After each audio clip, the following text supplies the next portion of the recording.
میں اس کمینے والے پولیس والے کو میسج کرنے لگی ہوئی۔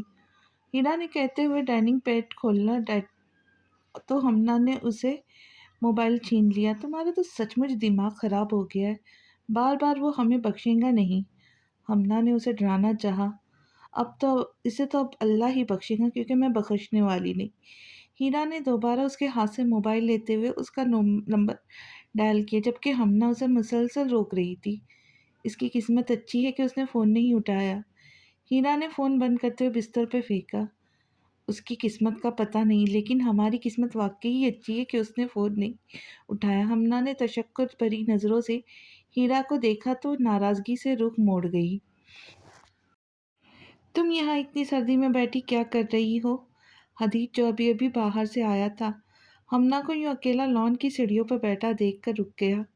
مجھے سردی نہیں لگ رہی، ہمنا نے روٹے ہوئے لہجے میں جواب دیا تو حدیث مسکراتا ہوا اس کے قریب ہی کچھ فاصلے پر بیٹھ گیا۔ کیا بات ہے حارث کے ساتھ لڑائی ہو گئی یا ابھی تک؟ ہیرا میڈم تم سے ناراض ہے، حدیث نے ہمیشہ کی طرح بہت نرمی اور پیار سے پوچھا۔ مجھے سمجھ نہیں آتی کہ لوگ دوسروں کی زندگی میں خواہ مداخلت کیوں کرتے ہیں۔ گھٹنوں کے گرد بازو لپیٹے ہوئے ہمنا نے اپنا رخ حدیث کی طرف موڑا۔ کس نے تمہاری زندگی میں مداخلت کی ہے؟ حدیث کے پوچھنے پر ہمنا سامنے لان میں دیکھنے لگی۔ بتاؤ نا، کس نے تمہیں تنگ کیا ہے؟ حدیث کے دوبارہ زور دیتے ہوئے پوچھا۔ مجھے سمجھ نہیں آتی کہ ایس پی حیات کے ساتھ مسئلہ کیا ہے؟ ہمنا کی بات پر حدیث گہرا سانس لیتے ہوئے اپنا سر کھجانے لگا۔ ہو سکتا ہے کہ ایس پی حیات کی بھی تم لوگوں کے بارے میں یہی رائے ہو۔ حدیث کے جواب پر ہمنا اسے کھوجنے لگی۔ میرا مطلب ہے کہ تم میں سے بھی کسی نے اسے ستایا ہوا ہو۔ ہم میں سے؟ ہم اسے کیسے ستا سکتے؟ ہمنا نے اپنے سینے پہ انگلی رکھتے ہوئے پوچھا۔ ہم میں سے مراد ہے ہم میں سے یعنی اس پورے گھر میں جتنے بھی افراد رہتے ان میں سے۔ حدیث صاف صاف ڈی ایم کا نام تو نہیں لے سکتا تھا، لہٰذا بات کو گھمانے پھرانے لگا۔ سیدھی طرح بولو نا، مجھے تمہارا یہ میڈیکل نسخہ اب سمجھ نہیں آ رہا۔ ہمنا کی معصومیت پر حدیث مسکرا دیا۔ تمہیں تو کچھ بھی سمجھ نہیں آتا۔ آج کتنے دن ہو گئے اور تم پڑھنے بھی نہیں آئی؟ حدیث کو اچانک اس کی تعلیمی حرج کا احساس ہوا۔ میرا پڑھنے کا بالکل دل نہیں کرتا، ہمنا منہ بناتے ہوئے بتانے لگی جیسے کوئی نئی بات ہو۔ تم بہت نالائق ہو، کچھ دیر بعد حدیث نے کہا تو ہمنا کا موڈ مزید بگڑ گیا۔ میں نالائق نہیں ہوں، بس میری تعلیم میں دلچسپی نہیں ہے۔ ہر بندے کی اپنی اپنی فیلڈ ہوتی ہے اور تعلیم میری فیلڈ نہیں۔ ہمنا کی بات پر حدیث نے اسے حیرانگی سے دیکھا تھا۔ پھر تمہاری فیلڈ کیا ہے؟ میری فیلڈ ہے بدلہ لینا میری فیلڈ ہے۔ ہمنا نے پتہ نہیں کس سینس میں یہ بات کی، مگر حدیث نے اسے بہت غور سے دیکھا۔ کیا ہوا، تم کیوں اس طرح گھور رہے ہو؟ ہمنا نے مسکراتے ہوئے حدیث کی طرف دیکھا جبکہ اس کے ذہن پر بہت سے منظر ایک ساتھ لہرانے لگے۔ سیریسلی؟ حدیث بے یقین تھا جبکہ اس کی بات پر ہمنا ہنستی چلی گئی۔ مجھے حیرت ہے کہ تم ان کی طرفداری کر رہے ہو جبکہ تم اچھے سے جانتے ہو کہ انہوں نے ہمارے ساتھ کیا کیا تھا۔ حیات نے غصے سے کہتے ہوئے اپنا رخ کھڑکی کی طرف موڑ لیا۔ میں ان کی حمایت نہیں کر رہا، میں تو صرف یہ کہہ رہا ہوں کہ آپ غلط کر رہے ہیں۔ اگر انہوں نے آپ کے ساتھ اچھا نہیں کیا تھا تو آپ کون سا ان کے ساتھ نیکی کر رہے ہیں؟ اچھا، تو تم اب اتنے بڑے ہو گئے کہ مجھے سمجھانے لگے ہو کہ کیا صحیح ہے اور کیا غلط ہے۔ میں ان کے ساتھ نیکی ہی کر رہا ہوں، مگر فرق صرف اتنا ہے کہ میری نیکی میں نون نہیں ہے۔ حیات نے جتلاتے ہوئے جیب سے سگریٹ نکالی۔ آپ بے قصوروں کو بھی سزا دے رہے جن کا اس سارے معاملے میں کچھ لینا دینا نہیں، بلکہ یوں کہنا زیادہ درست ہوگا کہ وہ جانتے ہی نہیں کہ ماضی میں کیا ہوا تھا۔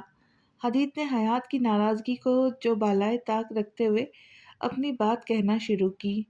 تمہیں پتہ ہے کسی بھی ذوی روح کو سب سے زیادہ تکلیف کب پہنچتی ہے؟ جب اس کی اولاد کو تکلیف پہنچائی جائے۔ خود کو تکلیف تو ہر کوئی برداشت کر لیتا ہے، حیات نے دھواں ہوا میں چھوڑتے ہوئے جواب دیا، مگر یہ غلط ہے، مجھے ٹھیک نہیں لگ رہا۔ آپ کی وجہ سے ہمنا اور حارث بہت پریشان ہیں۔ حدیث نے نظر چراتے ہوئے کہا تو حیات کے لبوں پر طنزیہ مسکراہٹ آ گئی۔ چلو، ہمنا کی بات تو سمجھ آتی ہے، بندے کی محبت میں اس طرح مت ماری جاتی ہے، مگر حارث کو تو میں نہیں چھوڑوں۔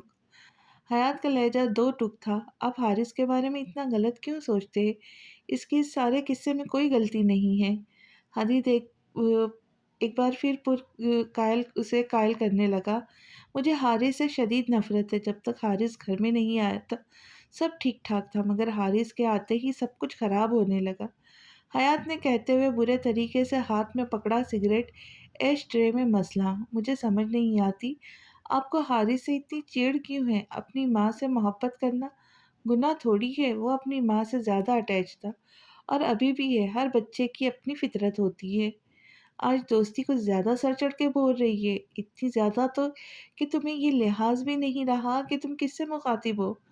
حیات نے کرسی کے ساتھ ٹیک لگاتے ہوئے پوچھا، مجھے پتا ہے کہ میں کس سے بات کر رہا ہوں اور یہ بھی اچھے سے جانتا ہوں کہ کیوں بات کر رہا ہوں۔ بدلہ لینا اپنے آپ کو خود ہی آگ میں جھونکنے کے برابر ہے۔ جو گزر گیا اسے بھول جائے، وہ تبدیل نہیں ہو سکتا، مگر جو گزر رہا ہے اس کو تو انجوائے کرے، یوں جلنے کڑنے سے فائدہ۔ حدید نے نرمی سے کہتے ہوئے حیات کی طرف دیکھا، بات کیا ہے؟ تمہیں کسی نے کچھ کہا ہے؟ اب کی بار حیات کا لہجہ بالکل سنجیدہ تھا۔ نہیں، مجھے کسی نے کچھ نہیں کہا، بس عجیب سا گلٹ ہے۔ حدید نے نظر چرائی تھی۔ کیسا گلٹ؟ اتنا عرصہ میں نے ڈی ایم کا نمک کھایا، انہوں نے مجھے سردی گرمی سے بچایا، اپنے بیٹے کے برابر اعلیٰ تعلیم دلوائی۔ بڑا عجیب سا لگ رہا ہے، اس طرح تو لوگ مجھے احسان فراموش کہیں گے، میں آستین کا سانپ کہلاؤں گا، سب سے بڑھ کر یہ کہ حارث اور ہمنا کی نظر میں برا بن جاؤں گا۔ میں انہی کے ساتھ کھیل کود کر بڑا ہوا ہوں، ہم اکٹھے روئے اور ہنسے ہیں، بہت ہی عجیب لگ رہا ہے۔ حدید نے نظریں جھکاتے ہوئے دکھ بھرے لہجے میں جواب دیا، اچھا تو یہ بات ہے، تمہیں ان کے احسانات یاد رہے ہیں مگر ان کے ظلم نہیں۔ اگر انہوں نے تمہیں اچھی تربیت دی یا تمہیں سکون اور آرام مہیا کیا تو اس میں ان کا کوئی کمال نہیں، یہ سب ہماری ماں کی جائیداد کا کمال ہے، تمہیں یہ بات یاد رکھنی چاہیے۔ حیات نے یاد دہانی کراتے ہوئے حدید کی طرف دیکھا، روپیہ پیسہ یا جائیداد آپ کا دکھ بیماری خوشی اور غم میں ساتھ نہیں دے سکتے۔ میں آپ کے پاس پیسوں کی بوری رکھ دیتا ہوں، کیا وہ بیماری میں آپ کو دوا پلا سکتی ہے؟ کیا وہ آپ کی خوشی میں آپ کے ساتھ ناچ کود سکتی ہے؟ کیا وہ آپ کے دکھ میں آپ کا ساتھ دے سکتی ہے؟ کیا وہ آپ کو سردی میں گرم لحاف اڑا سکتی ہے؟ کیا گرمی میں آپ کو ٹھنڈا مہیا کر سکتی ہے؟ میں جانتا ہوں نتاشا بیگم اچھی خاتون نہیں ہے، انہوں نے ہماری امی کے ساتھ اچھا نہیں کیا، مگر پھر بھی وہ میری تکلیف پر تڑپ اٹھتی تھی۔ مجھے ان کے احسانات یاد ہے، جب میں بیمار ہوتا تھا تو وہ رات کو 2-3 بار میرے کمرے کا چکر ضرور لگاتی تھی کہ میری طبیعت کیسی ہے۔ حارث کو میرے بارے میں ہدایت دیتی، کسی بھی جھگڑے کی صورت میں وہ ہمیشہ میرا ساتھ دیتی۔ اپنی زندگی اپنی بات کے آخر میں حدید نے خاموشی سے سر کو جھکا لیا، جیسے وہ مزید بول نہ پا رہا ہو۔ اچھا، اگر تمہیں نتاشا بیگم اور ڈی ایم سے اتنی ہمدردی ہو گئی ہے تو آج کے بعد تم میرے پاس مت آنا، نصیحت تو مجھے بالکل بھی مت کرنا، کیونکہ میں نصیحت کسی کی نہیں لیتا اور معافی کا لفظ میری ڈکشنری میں موجود نہیں۔ میں وہ سب کروں گا جس کا میں نے سوچا تھا۔ ہاں، تمہارے لیے صرف اتنا کر سکتا ہوں کہ اب میں اپنے پلان میں تمہیں شامل نہیں کروں گا۔ میری کوشش ہوگی کہ تم اپنوں کی نظر میں برے مت بنو۔ حیات نے اپنوں پر زور دیتے ہوئے کہا، آپ میرے اپنے ہیں۔ حدید نے سر اٹھاتے ہوئے اقرار کیا، نہیں، میں تمہارا اپنا نہیں، میں تمہارا صرف بھائی ہوں۔ تمہارے اپنے وہ ہیں جنہوں نے تمہیں پالا، اس لیے چپ چاپ ان کی طرف لوٹ جاؤ اور مجھے بھول جاؤ۔ اور یہ بات میں تمہیں غصے یا تن سے نہیں کہہ رہا، یہ بات میں تمہیں اس لیے کہہ رہا ہوں کہ مجھے تمہارے لہجے میں ان کے لیے محبت بولتی ہوئی محسوس ہوئی۔ میں اپنی لڑائی میں تمہیں زبردستی شامل نہیں کرنا چاہتا، جو جانا چاہے وہ میدان چھوڑ کے جا سکتا ہے۔ حیات کی بات پر حدید چپ چاپ اپنی جگہ پہ کھڑا ہو گیا، جیسا آپ کو ٹھیک لگے آپ ویسا کریں، اگر میری ضرورت پڑی تو مجھے ضرور بتائیے گا۔ ہاں، مگر یہ سچ ہے کہ مجھے ان کی تکلیف سے تکلیف پہنچے گی، مگر میں یہ بھی کبھی نہیں چاہوں گا کہ وہ آپ کو تکلیف پہنچائے۔ حدید کہتا ہوا دروازے کی طرف مڑا، آپ اپنے آپ کو دو کشتیوں کا مسافر مت بناؤ، ورنہ میری طرح تم بھی تکلیف میں رہوں گے۔ مجھے آج اپنے فیصلے پہ شدید افسوس ہو رہا ہے، کاش اس دن میں نے نتاشا بیگم کی بات مان لی ہوتی اور تمہیں بھی اپنے ساتھ لیا تھا، تو آج تم یوں مخالفن کے صف میں میرے سامنے کھڑے نہ ہوتے۔ حیات کی بات پر حدیث لمحہ بھر کو تیزی سے نکلتا چلا گیا۔ بڑی غلطی ہو گئی مجھ سے، بڑی غلطی۔ بند دروازے کی طرف دیکھتے ہوئے حیات نے افسوس سے سر نفی میں ہلایا۔ چھوڑوں گا تو میں پھر بھی نہیں ڈی ایم کو، کسی بھی صورت نہیں، کیونکہ میں نے یہ اپنے آپ سے وعدہ کیا تھا۔ حیات نے دیوار پہ لگی ہوئی تصویر کی طرف دیکھا تو اس کی آنکھوں میں شعلے نکلنے لگے۔ حدیث ڈرائیونگ کرتا ہوا مسلسل ماضی میں سفر کر رہا تھا کہ اچانک اس کا موبائل بجنے لگا، جس سے وہ اپنے حال میں واپس لوٹا۔ کدھر ہو؟ کب سے فون کر رہا ہوں، نہ کال اٹھاتے ہو نہ میسج پر جواب دے رہے ہو۔ پتہ ہے نہیں میں کتنا پریشان ہوں۔ گھر میں سبھی تمہارا پوچھ رہے، ڈی ایم بھی 2 دفعہ تمہارا پوچھ چکے۔ حدیث نے جیسے ہی کال اٹینڈ کی، حارث کی بے تاب آواز سنائی دی۔ یہ لوگ میرے لیے کتنا پریشان ہوتے، میں انہیں کیسے پریشان کر سکتا ہوں؟ کاش یہ بات حیات بھائی کو سمجھ آ جائے۔ آ رہا ہوں، ذرا گاڑی خراب ہو گئی تھی، موبائل کی بیٹری کافی لو تھی تو میں اس لیے اسے استعمال نہیں کر رہا تھا۔ حدیث نے بے تکا سا بہانہ بنایا۔ موبائل کی بیٹری کا تو پتہ نہیں، مگر سالے تیری بیٹری بہت لو ہے۔ حارث کی بات پر حدیث پھیکا سا مسکرایا۔ کم از کم تیرا مجھے سالہ کہنا نہیں بنتا، حدیث نے ٹوکا۔ تو بھی تو مجھے ایسے بولتا ہے، حارث نے فوراً یاد کرایا۔ مگر میرا کہنا تو بنتا ہے۔ حدیث اپنی بات کے آخر میں خود ہی مسکرایا۔ میں نے پوچھا کہاں ہے؟ حارث نے بات کو اگنور کرتے ہوئے دوبارہ سوال کیا۔ ایسے ہی بے مقصد سڑک پر گاڑی چلا رہا ہوں۔ اب کی بار حدیث نے سچ بولا۔ کیوں، خیر ہے؟ کسی کی یاد ستا رہی ہے یا کہیں سے پیٹرول فری ملا ہے؟ ویسے تیرے مزے ہے، ڈی ایم کم از کم تجھ سے نہیں پوچھتے کہ اتنی دیر سے تو کہاں تھا؟ میں تو یہاں سے چوک تک چلا جاؤں تو مجھ سے پورا حساب لیا جاتا ہے۔ حارث نے آخر میں آہ بھری تھی۔ تیرے کرتوت بھی تو ایسے ہے۔ میں فضول میں کبھی پیٹرول ضائع نہیں کرتا۔ حدیث کی بات پر حارث نے کہا لگایا۔ اچھا تو تم رات کی اس پہر کون سا رفائی کام سر انجام دے رہے ہو جو گاڑی کو اس طرح سڑکوں پر دوڑایا جا رہا ہے؟ ویسے تو اکیلا ہی ہے یا فرنٹ سیٹ پر تیرے ساتھ کوئی حور پری بھی موجود ہے؟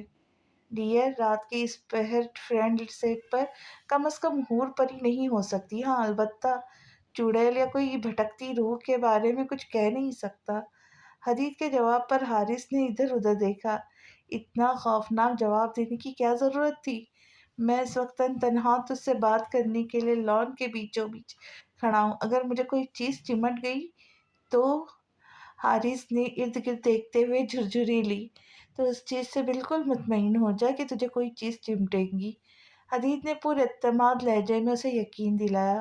خیر ایسی بھی اب کوئی بات نہیں، میں اچھا خاصا خوبصورت ہوں۔ اگر اس وقت کوئی بھی چیز ہوا میں ادھر ادھر اڑ پھر رہی ہوئی تو مجھ پر ضرور عاشق ہو جائیں گی۔ حارث نے آسمان کی طرف نظر دوڑاتے ہوئے جواب دیا۔ ہوا میں اس وقت صرف مچھر اڑ رہے ہوتے اور وہ کبھی بھی خوبصورت اور بدصورت انسان نہیں دیکھتے، بلکہ مچھروں میں مساوات کا سبق کوٹ کوٹ کر بھرا ہوا ہے۔ وہ چھوٹے بڑے، کالے گورے، موٹے پتلے، غریب امیر، سب کو بلا امتیاز چومتے ہیں۔ حدیث کی بات پر حارث نے مصنوعی کہا لگایا۔ میں نے آپ کی بات کو بہت انجوائے کیا ہے ڈاکٹر حدیث۔ آپ نے انتہائی تھرڈ کلاس کی گفتگو کی ہے، جسے کوئی بھی ذوق والا شخص سراہ نہیں سکتا۔ اب برائے مہربانی گھر کا گیٹ کراس کر لے، اس سے پہلے کہ میں اندر آ جاؤں اور دوبارہ ڈی ایم مجھ سے آپ کے بارے میں سوال کرے۔ مجھے ایسا لگتا ہے کہ جیسے تم میرے گھر والے ہو اور ہر کوئی تمہارے بارے میں مجھ سے پوچھتا ہے۔ آخر کیوں؟ حارث کا لہجہ احتجاج بھرا تھا۔ سوچنے والی بات ہے، گھر آ کر اس مسئلے پہ بات کرتے۔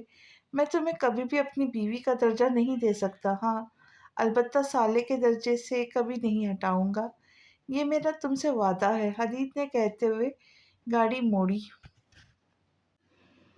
تم اس وقت یہاں اکیلے کیا کر رہے ہو؟ اس سے پہلے کہ حارث موبائل پاکٹ میں رکھتا ہمنا کی آواز پر چونکا۔ تم نے مجھے ڈرا ہی دیا ہے۔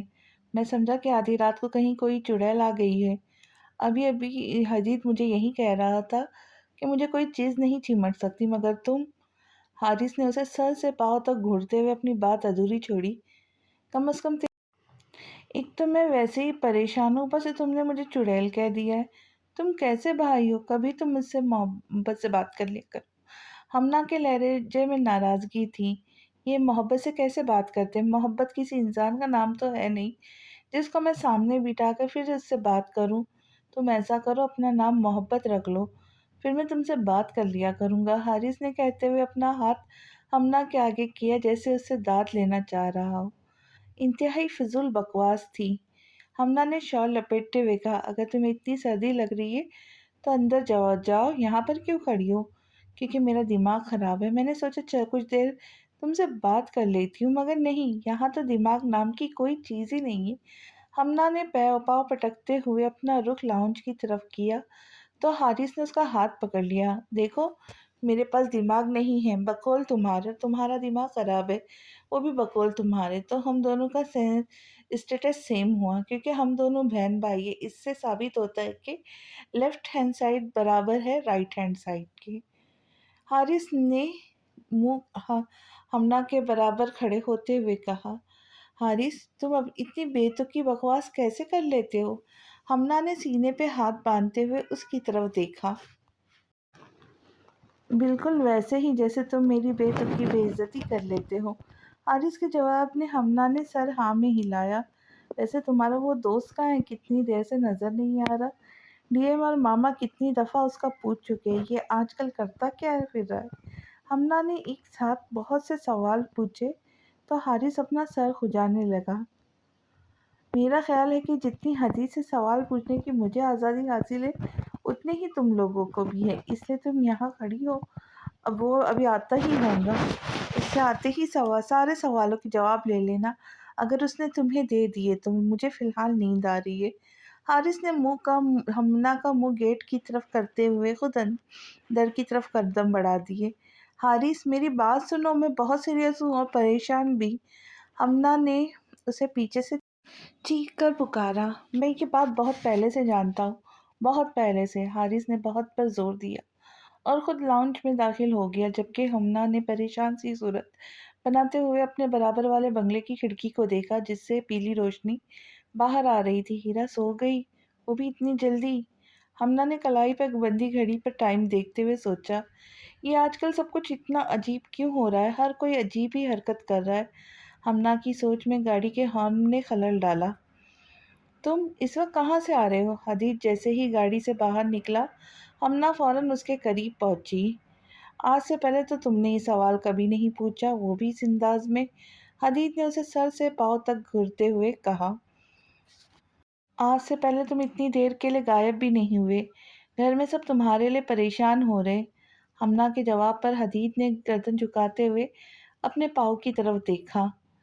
میرے خیال سے تمہارے جوتے تو کافی پرانے ہیں، پھر تم انہیں اتنا گھور کیوں رہے ہو؟ کیا یہ اب اچھا چبھنے لگے یا تم نئے خریدنے کا سوچ رہے ہو؟